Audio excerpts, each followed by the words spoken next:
Okay जी, आज जो हम टॉपिक स्टडी कर रहे हैं इस टॉपिक को हम नाम दे रहे हैं कंस्ट्रेंट मोशन। कंस्ट्रेंट्स तो मैं मैथमेटिक्स में भी 12th में आएंगे। कंडीशंस, रिस्ट्रिक्शन, ऐसा वर्ड होता है। कंस्ट्रेंट मोशन क्या है? कंस्ट्रेंट मोशन ऐसा motion, the motion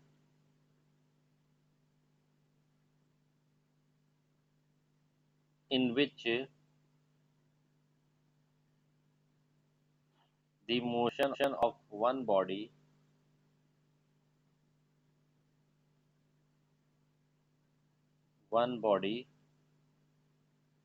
is affected by other body,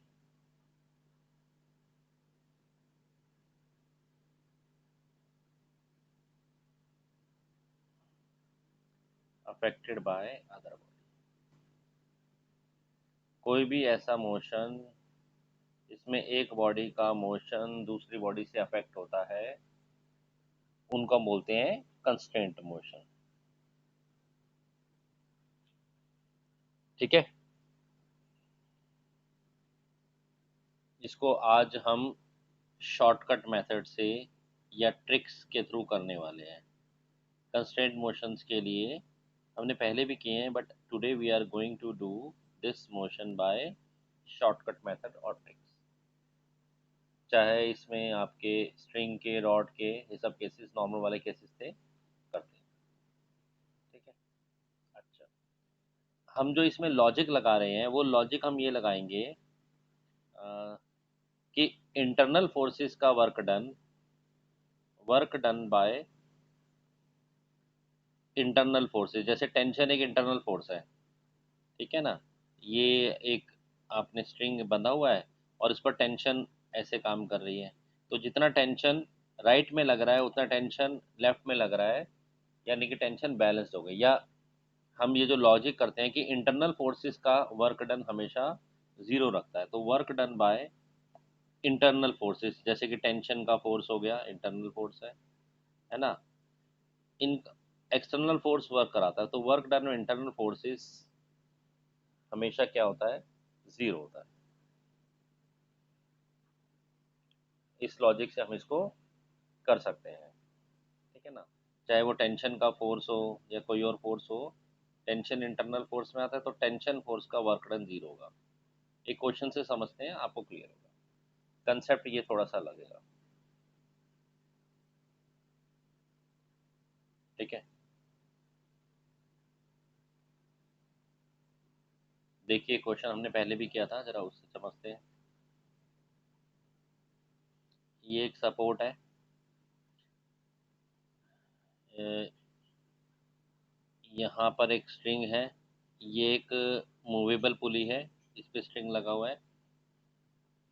ये स्ट्रिंग यहाँ से घूमकर यहाँ एक फिक्स्ड पुली है, दिस इज अ फिक्स पुली, यहाँ से फिक्स्ड है। और यहाँ पर एक मास है 2 kg का, ठीक है ना। और यहाँ पर भी एक मास है 1 kg का। टेंशन की बात कीजिए, स्ट्रिंग में एक ही स्ट्रिंग है, टेंशन तो सेम रहेगी। यहाँ भी टेंशन टी है, इधर भी टेंशन टी है, इधर भी टेंशन टी है, ठीक है ना। तो क्योंकि टेंशन एक इंटरनल फोर्स है, तो लॉजिकली सिस्टम ऐसे ऐसे मूव करेगा, है ना। पहले हम अलग अलग A1 A2 निकालते थे, अब उस प्रॉब्लम से बचने के लिए हमने ट्रिक लगा दी है। लॉजिक क्या लगा रहे हैं?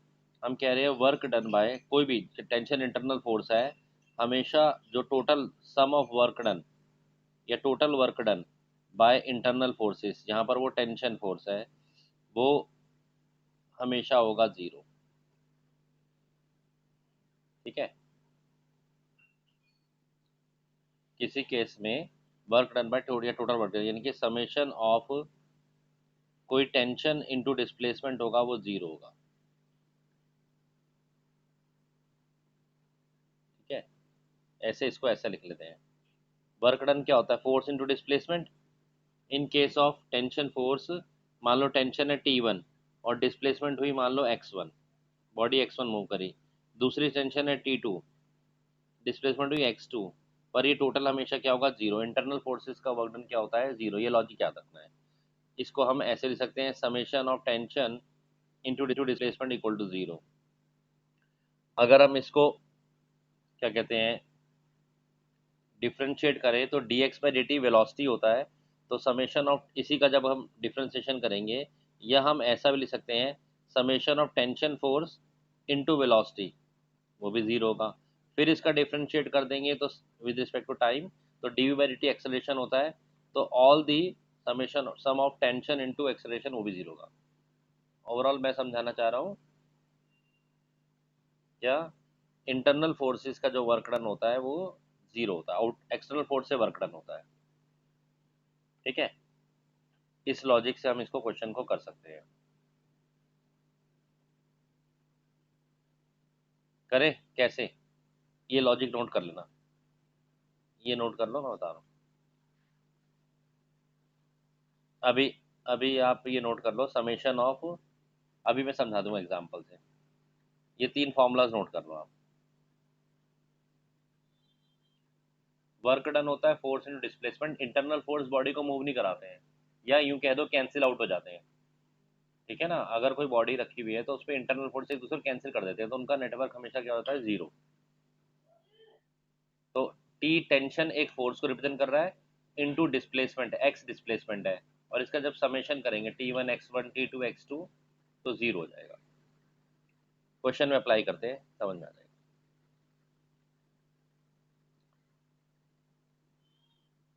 ठीक है, ये क्वेश्चन है। इस क्वेश्चन में हमें कहा है फाइंड द एक्सेलरेशन, जो साइड में आपने क्वेश्चन बना हुआ है, find the acceleration of both the body, मान लो ये कहा गया है।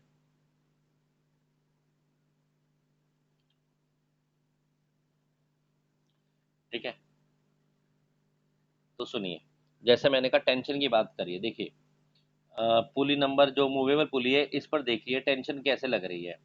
ये टेंशन लग रही है अपवर्ड, पहले चलो इस पे देख लो। पुली नंबर जो फिक्स पुली है, हम मान लेते हैं कि इसमें एक्सेलरेशन A1 हो रहा है डाउनवर्ड, डाउनवर्ड, और टेंशन लग रही है ऊपर की तरफ में, दिख रही है टेंशन आपको, tension is in upward direction. ये देखो, इस बॉडी पर बात करो, टेंशन ऊपर की तरफ, इसका एक्सेलरेशन डाउनवर्ड। ठीक है, ऊपर वाली टेंशन को, क्योंकि सॉरी टेंशन टेंशन वर्क अगर निकालना है तो वर्क होता है फोर्स एंड डिस्प्लेसमेंट, एंगल हो गया 180। तो इसको मैं मान लेता हूँ फिलहाल टेंशन टी, स्ट्रिंग सेम है, तो T into A1 dot product, लेकिन एंगल कितना है 180, वर्क होता है F S cos theta, cos 180 -1, इसलिए टेंशन हो गया -1।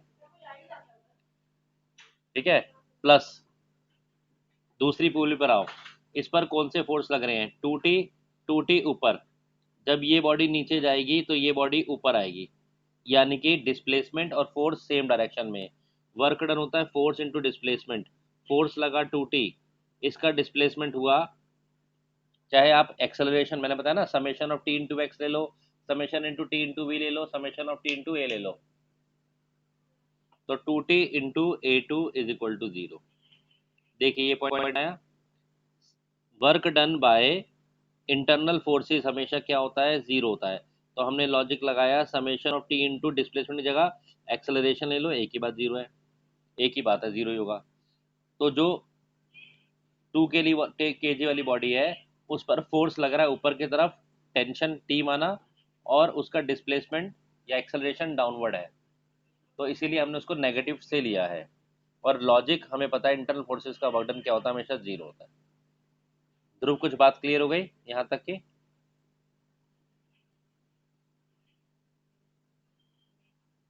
आप बताओ लक्ष्य क्लियर हुआ? हम क्या लॉजिक लगा रहे हैं, work done by internal forces हमेशा उसका टोटल सम क्या होता है 0, चाहे वो टेंशन इंटू डिस्प्लेसमेंट हो, टेंशन इंटू वेलोसिटी हो, टेंशन इंटू एक्सेलरेशन हो, एक ही बात है। ठीक है, हमने पहले ही 2 किलो बॉडी को देखा, देखा फोर्स लग रहा है ऊपर, बॉडी जा रही है नीचे, एंगल हो गया 180 कॉस 180 -1, इसलिए टी इंटू A1 ले लिया। लक्ष्य क्लियर? लक्ष्य, अब देखिए 2T A2 is equal to t into A1, tension से tension cancel, A1 twice of A2 आ गया, ये कहानी जब मैंने आपको लास्ट टाइम समझाया था बिना कंस्टेंट मोशन के, तो मैंने आपको समझाया था, मैंने कहा जब ये x नीचे आएगा तो वो x ऊपर जाएगा, तो स्ट्रिंग इधर से 2x खाली हो जाएगा, तो वो एक्सेलरेशन 2a हो जाएगा, ऐसे समझाया था। तो वो समझने में मुश्किल हो रही थी, तो यहाँ हमने आसानी से कर लिया, सीधा सीधा रिलेशन निकल गया कि a1 का एक्सेलरेशन उसे डबल है। तो अब एक काम करते हैं, और क्वेश्चन में कंफ्यूजन ना हो, तो a2 को हम मान लेते हैं a, और a1 को हम मान लेते हैं ट्वाइस ऑफ a, बस क्वेश्चन खत्म। अगर तुमने ये सीख लिया तो वो जो पुराने केस थे वो आसान हो गए। a2 को हमने मान लिया है a, और a1 अपने आप उसका ट्वाइस हो गया, बस। आप सुनो, अब एफबीडी बनाओ, और एक्सेलरेशन वही फोर्सेस के केसेस लगा दो, नेट फोर्स का। देखो जरा, किसका एफबीडी बनाया। अब एफबीडी बनाते हैं पहले 2 किलो वाली बॉडी पे, जरा आ जाइए, यहाँ बनाते हैं एफबीडी 2 kg वाली बॉडी। उसका अपना वेट नीचे की तरफ कितना, 2g यानी कि 20, ऊपर की तरफ टेंशन T, सिस्टम ऐसे मूव कर रहा है, एक्सेलरेशन a1, और a1 की वैल्यू रखी है अपने 2a, बस क्वेश्चन खत्म। क्या इक्वेशन बनेगी इसकी, बताओ, लक्ष्य आप बताइए।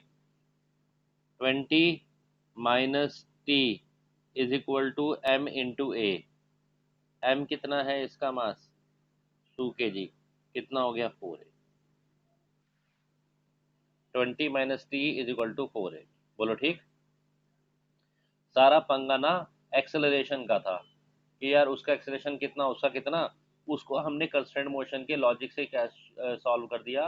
क्या, summation of work done by internal forces हमेशा जीरो होगा, चाहे वो summation of t into x हो, टी इंटू वी हो, टी इंटू ए हो, बस डायरेक्शन देख लेना। अब आ जाओ, यही लॉजिक लगाते हैं 1 kg वाली बॉडी पर। 1 kg वाली बॉडी, 1 kg वाली पर ऊपर की तरफ कितना फोर्स लग रहा है, ये हटा दूं मैं, बताइए। 1 kg वाली बॉडी पर ऊपर की तरफ कितना फोर्स लग रहा है, ऊपर की तरफ लग रहा है 2t, 1t और 1t टेंशन। नीचे की तरफ कितना वेट काम कर रहा है इसका, mg यानी कि 10, और सिस्टम ऊपर की तरफ जा रहा है किस एक्सेलरेशन से, a2 से, और a2 की वैल्यू हमने क्या मानी है, 1a। तो क्या इक्वेशन बनी, 2t minus 10 net force is equal to mass 1 into a. बोलिए क्लियर, तो हम आगे चलें। बताइए दोनों बच्चों, क्लियर हो गया। ये तो पुरानी इक्वेशन ही है। हाँ जी, ध्रुव शर्मा, आप बताइए। लक्ष्य आप बताइए, क्लियर। अब इक्वेशन को सॉल्व करना है। अब प्रॉब्लम है, ये एक टी है एक 2t है, तो वो तो आपने 10th क्लास में सीखा ही है, एलिमिनेशन मेथड। इस इक्वेशन को मल्टीप्लाई कर दो आप 2 से, चलो कर दो, कितना हो गया, ये हो जाएगा 40 - 2t is equal to 8a। 40 minus, यही लिख दें, 40 - 2t is equal to 8a। 40 - 2t is equal to 8a। अब ये 2t से 2t ये कैंसिल, ये कितना हो गया 30 इज इक्वल टू 7a। ठीक है, 9a, सॉरी, ऐड ही तो करा हमने, 9a हो गया। a कितना हो गया, 30/9। 30/9 का मतलब क्या है, 3.3। a एक्सेलरेशन हमने किसका माना था, a माना था, तो A2 यानी कि सेकंड बॉडी का एक्सेलरेशन आ गया 3.3, और 6.6 आ गया। ठीक है ना। तो आप अलग से लिख सकते हो कि एक्सेलरेशन ऑफ मास 2 kg कितना आ गया, वो हमने A1 माना था, और A1 हमारा ट्वाइस था, वो आ गया 6.6 मीटर पर सेकंड स्क्वायर, और एक्सेलरेशन ऑफ 1 kg कितना आ गया, 3.3 मीटर पर सेकंड स्क्वायर। ठीक है। और ये किस तरफ जाएगा, वो डाउनवर्ड जाएगा। बोलो, कुछ समझ में आया आप लोगों को कंस्ट्रेंट मोशन का? अब ये आपको आसान लगेगा कंस्ट्रेंट मोशन में। देखिए ये मान लेते हैं ये एक हाइट है, यहाँ पर हमारी एक कार है जो इस डायरेक्शन में मूव कर रही है with the velocity of 4 metre per second. ठीक है। और इसके थ्रू यहाँ पर एक पुली है, और उस पुली से ये रोल होते हुए ये ऐसे यहाँ से एक हमने कार दूसरी कार को अटैच कर रखा है। ठीक है ना। ये जो ऊपर वाली कार है ये जब राइट चलेगी तो ये जो कार खराब है ये भी इस तरफ चल रही है। ठीक है ना। सॉरी, ये लेफ्ट चलेगी तो वो भी लेफ्ट मूव करेगी।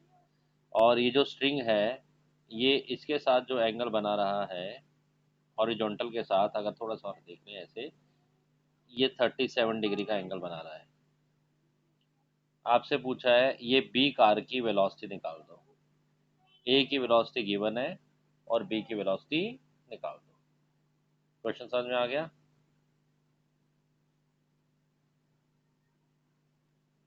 ए वाली गाड़ी उड़ेगी नहीं, वो भी अभी सड़क पे ही चल रही है। चलो देखो, कंस्ट्रेंट कंस्ट्रेंट मोशन है ना, एक का मोशन दूसरे से, बी का मोशन ए पे डिपेंड कर रहा है, बी से अफेक्टेड है। तो चलो हम लॉजिक लगाते हैं। हमने लॉजिक लगा रखा है कि समेशन ऑफ, अब वेलोसिटी की बात है, टी इंटू वी। टी क्यों? क्योंकि यहाँ पर जो फोर्स है इंटरनल वो टेंशन ही है। टेंशन कहाँ काम कर रही है? यहाँ पर ऐसे काम करेगी टी, और यहाँ पर ऐसे काम करेगी। ए बॉडी पर टेंशन अवे है, बी बॉडी पर भी अवे है। ठीक है। चलो, तो क्या लॉजिक है हमारे पास? बोलो बोलो, क्या लॉजिक है? Summation of tension into v this. अच्छा, तो ए बॉडी पे लगाते हैं सबसे पहले। ये टेंशन किस तरफ है? इस डायरेक्शन में। वेलोसिटी किस तरफ है? इस डायरेक्शन में। उल्टा हो गया। तो क्या आया? -t into 4 plus. अब दूसरी बॉडी पर आते हैं, बी बॉडी पर। बी बॉडी की वेलोसिटी ऐसे है, टेंशन ऐसे है, बीच का एंगल कितना है? 37। तो हम तो जानते हैं वर्क डन होता है एफ एस कॉस थीटा, बीच का एंगल 37 है, पर है सेम डायरेक्शन में, तो कॉस थीटा में आ जाएगा t into v b into cos 37 is equal to 0। अगर ये समझ में आ गया तो क्वेश्चन हो गया। ठीक है। टेंशन वही पिछला केस था वैसे लगा दिया। कॉस 37 की वैल्यू बताओ, 37 वाला ट्रायंगल बनाओ फटाफट। 37 वाले में क्या होता है यहाँ पर? 3 4 5। 37 वाले में तो कॉस क्या होता है? 4/5। तो कॉस 37 यहाँ पर लगा दो, कितना हो गया? 4/5। ये लो जी, इस वाली वैल्यू को उधर शिफ्ट कर दो। ठीक है, टी को कटना ही है, यहाँ काट दो या वहाँ काट दो।